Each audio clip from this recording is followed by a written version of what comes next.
Assalamualaikum warahmatullahi wabarakatuh. Para pecinta budaya, saya hari ini ada di Ponorogo, tepatnya di Sanggar Langankusumo. Nah, saya akan ngobrol dengan seorang penggiat kesenian, masih muda, energik. Siapa dia? Akan saya sapa. Assalamualaikum Mas. Waalaikumsalam. Mas Dedi, nama lengkapnya? Oke. Nama saya Dedi Saja Amijaya. Saya alumni dari Institut Seni Indonesia Surakarta. Alhamdulillah menyelesaikan program pasca itu di 2010.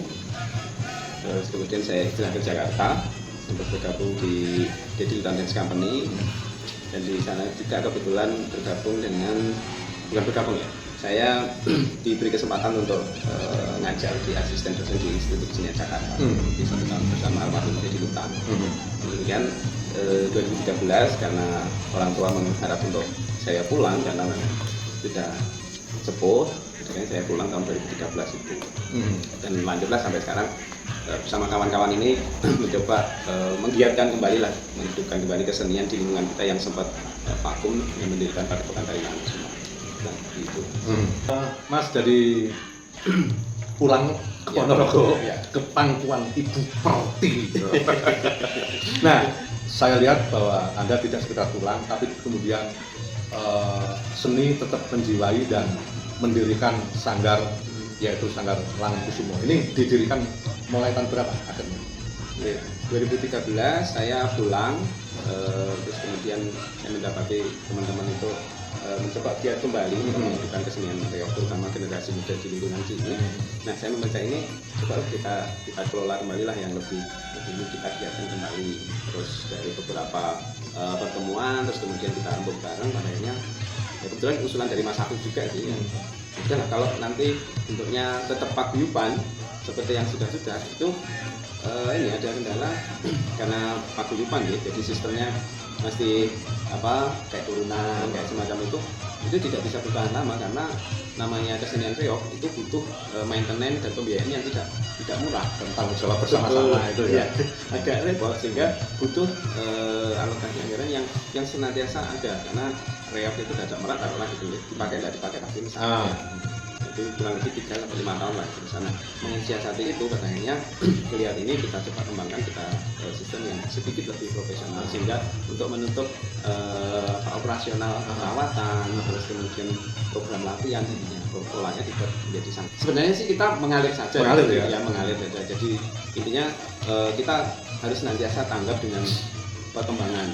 Kalau enggak, ya udah kita akan mengulang. Termasuk dari sisi yang mendasar, yaitu pengelolaannya, dari sisi manajemen itu yang paling mendasar itu. Terus kemudian yang kedua, kalau dari sisi manajemen atau maintenance ini, pada akhirnya kita ya mau tidak mau, jadi harus berkembang. Jadi tidak hanya sanggar tari yang mengajarkan tari saja, tapi di sini dari awal itu kita konsep ada pembagian divisi-divisi sendiri, yang mana ini bisa menggerakkan perputaran secara keuangan. Jadi di sini itu ada divisi sanggar tari, yaitu mengelola tentang pembelajaran tarinya. Terus kemudian ada divisi reog yang memang mengelola dari paguyuban reog itu, jadi tetap hidup melalui wadah atau payung Padepokan Tari Langankusumo atau Sanggar Tari Langankusumo. Terus yang ketiga divisi manajemen.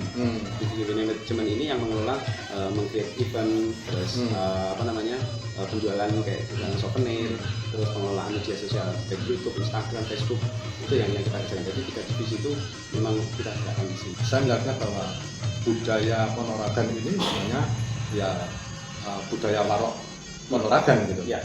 Nah, itu kalau menurut Mas Dedi, budaya ini pemahaman sampean seperti apa sih, Mas? Oke, sejauh yang saya tahu, jadi kebetulan saya itu masuk di generasi milenial, era 80-an saya lahir itu, memang hanya bersisa beberapa tokoh saja yang saya kenal, seperti almarhum Mbak Bo, Pak Heru, Mbak Tobron, yang kalau Mbak Tobron kebetulan cukup dekat karena di Yayasan Reog. Yang jelas spirit mereka, yang saya baca dan saya coba selami, dan mungkin itu secara naluri juga terefleksi di kehidupan hari ini. Mungkin antara sadar atau tidak sadar. Jadi semangat atau spirit itu saya merasakan masih manjing di saya dan teman-teman untuk tetap menggiatkan kesenian reog, karena memang dari kecil yang kita tahu dan kita benar-benar gandrungi sebelum masa gadget bahkan HP, apa yang jadi mainan kita ya itu. Sehingga spirit itu benar-benar menggaung sampai hari ini spirit mereka. Yang jelas hanya semangat yang membawa kami dan saya pribadi sampai detik ini tuh saya menjalankan itu. Secara simbolik yang bisa kita lihat itu muncul di dalam karya seni ya, yang masuk di dalam satu bagian dari pertunjukan reog, bener gitu ya? Iya, ada tarian itu sebenarnya sudah mewakili apa yang sebenarnya, yaitu sebenarnya itu yang digandrungi, yang ditokohkan, yang menjadi ikon itu menjadi bagian yang bisa kita lihat saat ini. Kalau saya membacanya misalnya secara pribadi itu juga dulu pernah beberapa wawancara itu karena justru yang saya kira bukan di waroknya tapi justru di dadak meraknya atau karakter di dadak merak itu lebih mewakili karakter karang tapi juga punya wibawa anteng, itu terefleksi di situ. Jadi kayak dulu kan seingat saya pemain-pemain pembarong itu juga warokan itu dia kan punya kekuatan lebih karena memang dulu spiritnya kan punya, ya bukan dalam arti klenik ya enggak, tapi spirit itu nanti benar-benar terwujud di situ. Nah dulu di era 70-an memang kan belum ada tari warok yang untuk menggambarkan karakter, menggambarkan itu ya baru belakangan tari warok itu muncul. Kalau karakter keseharian itu saya membacanya justru di situ tadi ya. Artinya apa itu, sugestinya itu di situ. Aura kayak punya misalkan dedaknya keluar sampai merinding. Jadi spirit warok mungkin ada sisi berangasannya, ada sisi wibawanya, ada sisi itu termanjung di sana. Tapi kalau dari sisi tari waroknya sendiri itu seperti apa? Kalau tari warok ini jadi justru kalau saya membacanya justru mungkin 5 atau 10 tahun terakhir, jadi kita mulai menggali kembali karena dulu kan penciptaannya juga baru mencari-cari beberapa format yang misalkan warok itu misalnya adu jotos itu seperti apa, jurusnya itu jurus apa. Karena saya membacanya kalau warok yang namanya dulu itu Jawara pasti mereka punya basic bela diri. Nah bela dirinya apa itu juga sampai hari ini saya belum menemukan, sehingga baru teman-teman pada akhirnya kalau di bagian bela dirinya warok tiba-tiba masuk kan kayak silat pencaknya yang hari ini ada pencaknya IPSI atau apa yang cukup mendekati. Itu seingat saya justru yang coba dibuat oleh almarhum Pak Heru ketika masih ada dokumentasinya, itu yang festival reog tahun 98 atau 97 itu dengan bentuk karakter cara jalannya. Tapi kalau adu fisik ininya hampir inilah seperti bela diri, kadang ngambil dari karate, kadang ngambil dari tapi yang khas itu cara jalan.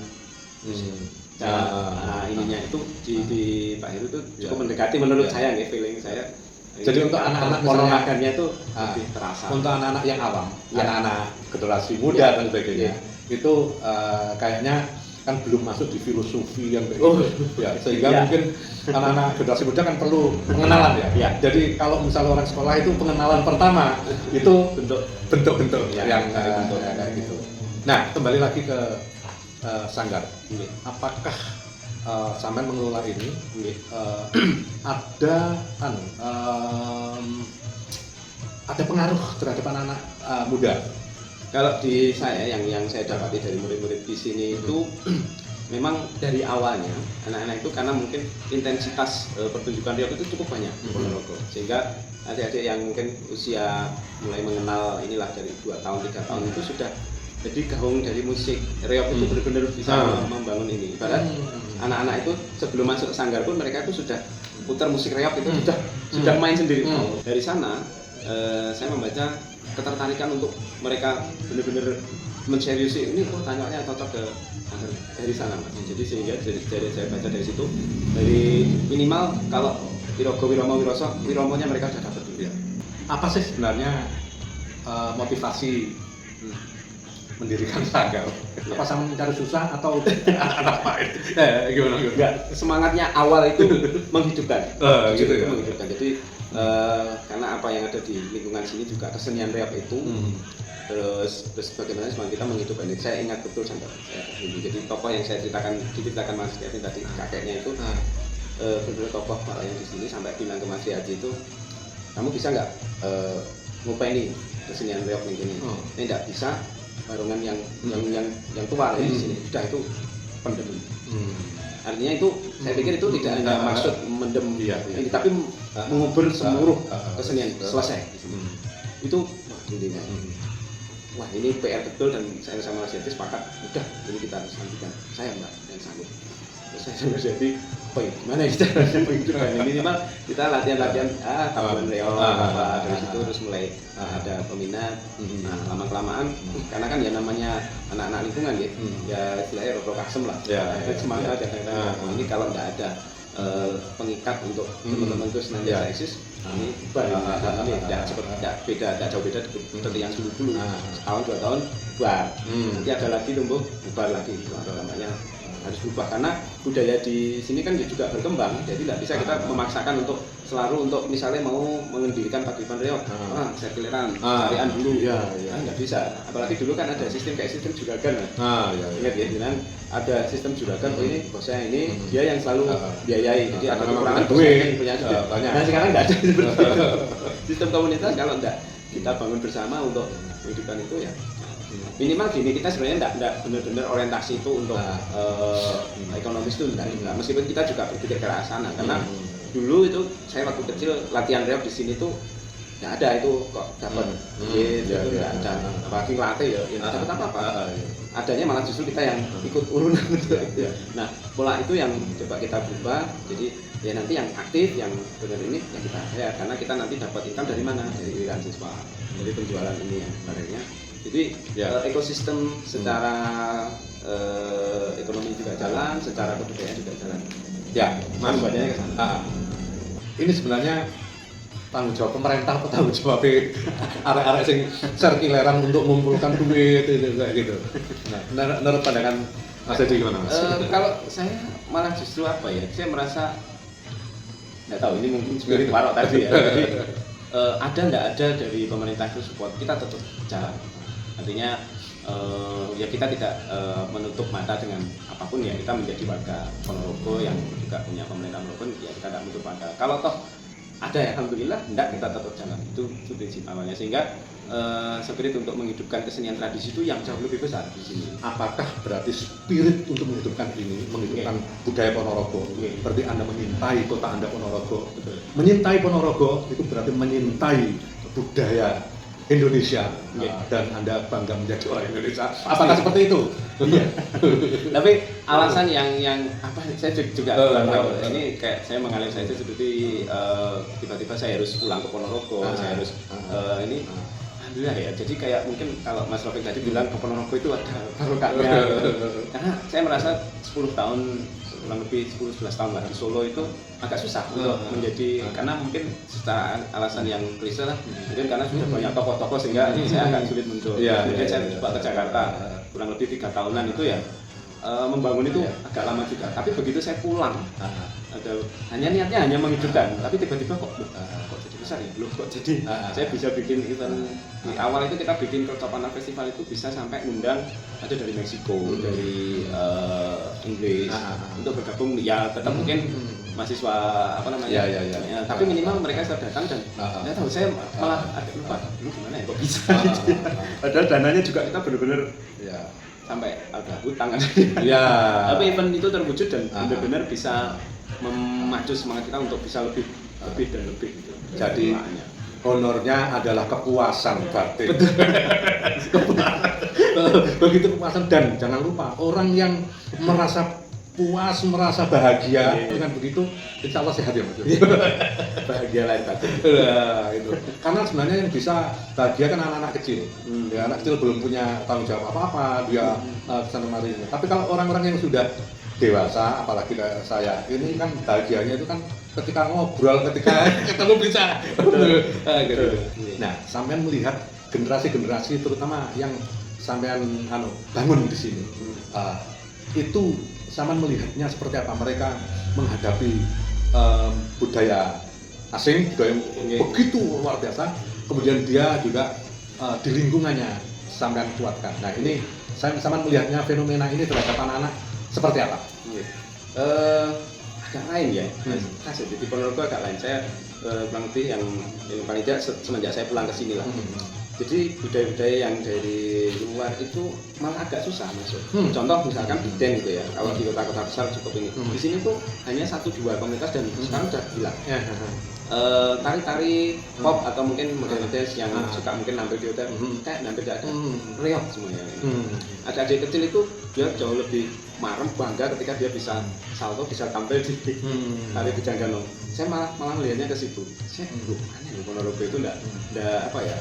Ya ada, tapi malah justru porsinya kecil. Hip hop apa itu ya ada, paling hanya untuk bikin konten TikTok itu pun ya tidak signifikan. Justru malah sekarang banyak yang mencoba bikin lagu-lagu yang dengan musik gamelan reog, konten untuk TikTok itu malah banyak. Bikin lagu-lagu kayak campur sari, itu banyak anak-anak sekarang itu. Malah justru kreativitas itu tapi tetap di. Nah ini yang saya tidak tahu kenapa nih, padahal gempuran TikTok terus kemudian budaya K-pop itu benar-benar kita nggak usah kemana-mana, tinggal buka HP tapi saya merasa nggak begitu. Ya ada lah 1-2 yang ini, tapi reognya itu kayaknya benar-benar susah untuk dilawan di sini. Untuk festival bertahan di Indonesia, ya itu tidak semua kota. Itu. Nah, ini artinya bahwa saya yakin bahwa itu tidak hanya pemerintah. Pemerintah ngeyel kalau komunitasnya jalan atau komunitasnya ngeyel, pemerintah yang ngomong fasilitasi ya selesai. Nah, betul. Di sudut-sudut kota ya itu terwarnai dengan seni rupa ya, jadi ini tidak sekedar pertunjukan tapi ini seni rupa yang saya kira ini kalau kita ngomong di Indonesia ini yang mungkin yang paling banyak hampir menyamai di Eropa, di Perancis mungkin Ponorogo ya, di sudut-sudut kotanya terwarnai, mungkin seperti itu. Sebenarnya dari dulu ya, jadi kalau saya membaca dari program pemerintah dari mungkin Bupati Subakah kalau nggak salah di era 70-an akhir sampai 80-an awal itu memang mencanangkan Ponorogo mempunyai jadi reog itu sebagai identitas kultural. Itu yang ditandai dengan jadi setiap sudut perempatan ada gapura reog di desa-desa, hampir seluruh desa. Terus kemudian itu dilanjutkan lagi di era bupati setelahnya Pak Sumati sebelumnya, Pak Bagas terusnya kalau nggak salah, itu menerapkan gelaran festival reog mulai diadakan tahun 87 itu untuk menggerakkan ekonomi sebenarnya, karena waktu Suro itu kok ekonominya luar biasa. Nah ini tampaknya belum ada hiburan yang sebagai identitas kultural tadi, seni adatnya mulai dihadirkan. Merangkap juga karena orang-orang penggiat reog itu rata-rata itu punya identitas bajunya hitam-hitam, terus mungkin misalnya pakai ikat kepala, itu menjadi sangat melekat gitu. Bahkan dari dulu sampai sekarang kalau kita lihat di foto atau video di lama itu memang identitas itu yang sangat melekat. Itu hitam-hitam khas Walok. Nah mungkin sekarang ditambahi kolor lah. Itu bahkan tidak hanya di sini, kalau teman-teman penggiat reog di Jakarta itu Solo juga malah udah pakai hitam, udah yakin langkah itu mantap. Itu terasa memang, benar terasa. Apalagi kalau kita pergi keluar daerah itu bahwa itu Ponorogo. Ya, jadi saya melihat kan begini bahwa Ponorogo itu ekosistemnya itu sudah terbentuk. Betul. Walaupun sekarang ini baru baru teriak-teriak kementerian dan sebagainya bahwa ekosistem. Ya, tapi saya lihat bahwa Ponorogo itu ekosistemnya. Bayangkan di situ yang sama tadi ngomong UKM itu, mereka yang produksi baju-baju itu tidak hanya 1-2 tapi banyak dan siapapun yang membutuhkan kapanpun itu ada kan itu. Dan kemudian kita juga lihat di sepanjang jalan itu, alun-alun ke sana itu orang yang membuat gamelan itu gamelan untuk reog atau gamelan Jawa besi itu juga luar biasa. Nah, apakah Saman melihat bahwa kekuatan-kekuatan masyarakat Ponorogo dengan budaya Ponorogo ini yakin atau bisa, apakah memang bisa ini menguatkan tentang kebangsaan ini Ya. gitu. Itu kalau saya rasakan ketika kita melawat misalkan ke Kalimantan, Aha. terus kemudian ke Papua, terus kemudian ke kemana aja lah yang banyak kantong-kantong kesenian reog yang hidup, misalkan Lampung, terus Sumatera Selatan, bahkan kemarin ada yang ke mana ini Sumatera Utara, yang Medan. Artinya justru gini Mas, jadi mereka berusaha yang ya memang notabene mereka dulunya nenek moyangnya dari Ponorogo. Tapi begitu hidup di sana, ketika kita orang Ponorogo datang ke sana itu semacam apa ya? Ada ikatan batin yang bisa hilang. Sehingga rekatan silaturahmi itu bisa membangun semakin akrabnya dan kebudayaan itu bisa terus tumbuh gitu. Jadi tukar informasi tentang perkembangan di sana seperti apa di sini. Nanti bahkan bisa sampai pada titik pelatihan workshop. Kemarin baru saja kita ke Kalimantan yang waktu festival Taman Budaya se-Indonesia, kan Ponorogo yang main. Kita ke Kalimantan tuh komunitas reog seluruh Kalimantan tuh berkumpul penuh gitu di panggung di Samarinda itu. Jadi seluruh Samarinda, Balikpapan tuh datang semua itu. Nah itu wah ini kayak reunian. Nah, saya bacanya memang apa namanya kekeluargaan itu yang bisa merekatkan kembali. Toh misalkan ada isu-isu mungkin apa di tahun politik ya. Itu dengan jalinan kekerabatan komunitas budaya reog ini bisa Semuanya sudah ada ya, betul. bisa cair kembali. Betul. Kamu siapa, ini siapa yang jawab. Ketika kita ketemu di dalam kesenian, selesai. Humanismenya itu lebih tinggi gitu ya. Kemarin itu yang di Kalimantan itu malah justru kan kita 3 hari ya di sana. Ada kesempatan kita diundang satu komunitas, Mas datang ke sini. Mumpung di Kalimantan kita coba ditengok ini komunitas kita. Mereka datangkan anak-anak pelajar itu Mas ini tolong berarti. Dan ada beberapa itu orang ya. Nah, itu kan ya. Nah, artinya bukan orang ya, mereka orang Mandaya. Artinya sebenarnya mereka kan berbeda. Ya, mereka Mandaya, kita Ponorogo dan lain. Tapi ketika komunikasi dalam kesenian, cair. Betul. Itu ya. Artinya berbeda-beda itu ternyata bisa tetap bisa menguatkan. Betul. Bisa menyatukan melalui seni. Ya, jadi kalau menurut sampean bahwa untuk menjaga keindonesiaan ini terkait dengan budaya ini seperti apa sih? Aku pengen dapat konsep sampean. Saya meyakini gini, jadi hampir di setiap budaya, kultur di suku maupun suku itu pasti punya kearifan lokal masing-masing dan ada titik benang merah di mana mereka itu lebih mengedepankan keakraban silaturahmi. Tidak ada saya kira untuk budaya atau kultur yang ekstrim membunuh atau mungkin menjatuhkan.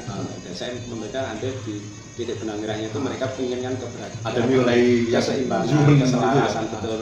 Human sangat mengedepankan itu, saya yakin itu. Terlepas secara fisik nanti bentuknya bisa beragam, tapi titik itu yang menjadi jembatan kita untuk bisa menyatukan kembali di tengah keberagaman. Nah, itu bisa dibuktikan ketika kemarin saya ke Papua juga kita mencoba mengerjakan apa nih? Pembukaan MTQ 6 di Kabupaten Teluk Bintuni. Itu tuh orang-orang Papua kami yang kebetulan mereka Muslim. Mereka sangat antusias ketika bisa memperlihatkan tarian yang menggambarkan cerita perjalanan dari masuknya Islam di Kabupaten Teluk Bintuni Papua Barat. Terus kemudian kita juga ketemu orang-orang karena temanya MTQ toh. Ketemu orang-orang komunitas reog. Betul loh, komunitas reog sampai hari ini tuh ada teman saya yang Papua itu kirim, Mas ini reognya sudah baru saja beli ini. Jadi orang Bintuni ya. Saya tidak tahu orang Ponorogo atau apa, tapi dia baru saja beli reog, dia kabari saya itu. Kesenian reog ini kan juga didorong untuk menjadi warisan budaya dunia. Iya.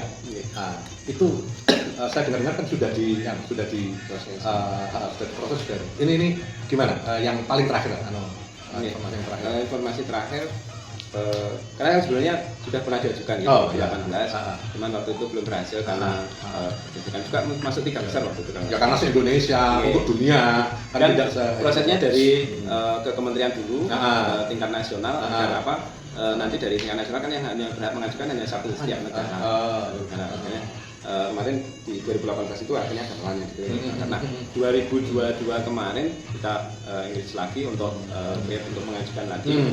Terakhir saya juga membaca sampai keliling ke Eropa juga. Apakah itu juga bagian dari semangat untuk mengembangkan inkubasi dari kreativitas atau atau mendunianya reog ini ya. Oke, Gimana? itu jelas ya. Jadi secara saya nggak tahu ya, tersurat atau tidak agak lupa. Saya baca di webnya UNESCO itu yang jelas ada kesepakatan yang tidak tertulis untuk bahwa dinyatakan kalau itu menjadi warisan budaya itu hidup tidak hanya di wilayahnya saja, di provinsi lain bahkan di negara lain itu juga hidup. Sehingga pemerintah Kabupaten Ponorogo bekerja keras untuk bagaimana bisa benar-benar kantong-kantong mungkin yang sudah ada, mungkin yang belum ada kita coba bisa diadakan. Jadi di luar negeri itu benar-benar kesenian reog itu benar-benar mendunia, tidak hanya hidup di Ponorogo. Nah itu di 2018 atau 2017 itu sudah mulai kita mulai dikerjakan oleh pemerintah Kabupaten Ponorogo, misalkan lawatan ke Jepang, sebelumnya lagi ke 2005 kalau nggak salah, kalau kita mundur agak jauh itu ke Taiwan, terus kemudian juga ke Filipina, Malaysia, terus kemudian yang terakhir ini yang ke Eropa itu ada beberapa negara itu. Saya ini Klono KW Mas. Klono KW tahun 90-an saya main reog ya. Jadi reognya juga reog KW karena reognya teman-teman Surabaya gitu. Itu main di Murdoch University di Australia Barat. Di Perth. Nah, itu artinya tahun-tahun segitu sebenarnya juga bahwa reog itu sudah menjadi ikonnya Indonesia. Nah, jadi saya kira sangat wajar kalau ketika apakah itu ada klaim atau itu memang isu atau apa, tapi kemudian membuat semangat masyarakat Ponorogo, bahkan tidak Ponorogo tapi Indonesia. Nah ini juga sebenarnya memang dengan pendidikannya dari 90-an lah, ketika Mas Sodik juga ke Amerika tahun 91 di iya, itu eventnya dulu ya? Kias. Kias, ya betul. Ya, saya dokumentasinya ada di di Jakarta. Saya baca itu dengan Pak Sal Murdianto. Terus kemudian 2006 ini. Bahkan saya berangkat sendiri itu di 2015 saya dapat funding dari Australian Art Council. Saya berangkat sendiri itu pergi ke Australia Barat di saya sempat ngajar di beberapa sekolah. Ngajar tari bujangan, tari jadil.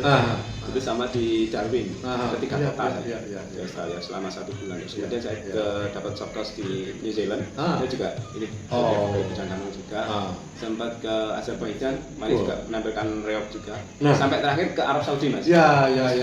Nah, Mas, jadi sebenarnya tidak hanya pemerintah, tapi individu-individu di Ponorogo ini sudah punya konektivitas jejaring yang luar biasa. Artinya suatu saat sangat mungkin bahwa reog ini juga bisa dibuat festival internasional. Betul ya. Tapi tentu di situ mungkin harus ada step-step lah. Kira-kira apa yang harus bisa dilakukan awal supaya mereka secara teknis tidak susah, karena ini kan tim besar. Nah, supaya ini bisa itu kalau menurut Samen apa step yang harus dilakukan awal? Ijab banyak hal sih. Jadi sudah betul tadi ada program kayak misalkan lawatan di luar, untuk ada workshop di sana, sehingga mereka tidak hanya mengenal tapi juga bisa mulai memainkan, merasakan. Itu sehingga kantong-kantong ini minimal sudah tidak hanya mengenal, mereka bisa memainkan. Nah dari sana mungkin perlu maintenance tindak lanjut apa ini? Ada program apa yang berjenjang sehingga mereka bisa mempersiapkan tidak hanya secara teknis tapi juga sumber daya dan sumber dana untuk mereka bisa hadir di saat momen kapan Ponorogo menyelenggarakan event besar itu, misalkan skala internasional. Nah bisa berbentuk mungkin tarinya saja bisa, atau mungkin musik reognya yang di festival internasional itu sangat bagian-bagian aja dulu ya. Yang penting itu bisa ini ya. Tari jadilnya, tari bujangannya, tapi internasional itu insya Allah bisa. Mas Dedi seorang seniman di Ponorogo yang sampai hari ini sangat getol membina atau menghidupkan budaya Ponorogan supaya ini tetap eksis, dan harapan kita dengan tidak lama lagi reog Ponorogo itu bisa masuk menjadi warisan budaya dunia. Saya kira itu yang bisa kami diskusikan. Dan terima kasih, salam budaya. Salam budaya. Terima kasih. Terima kasih.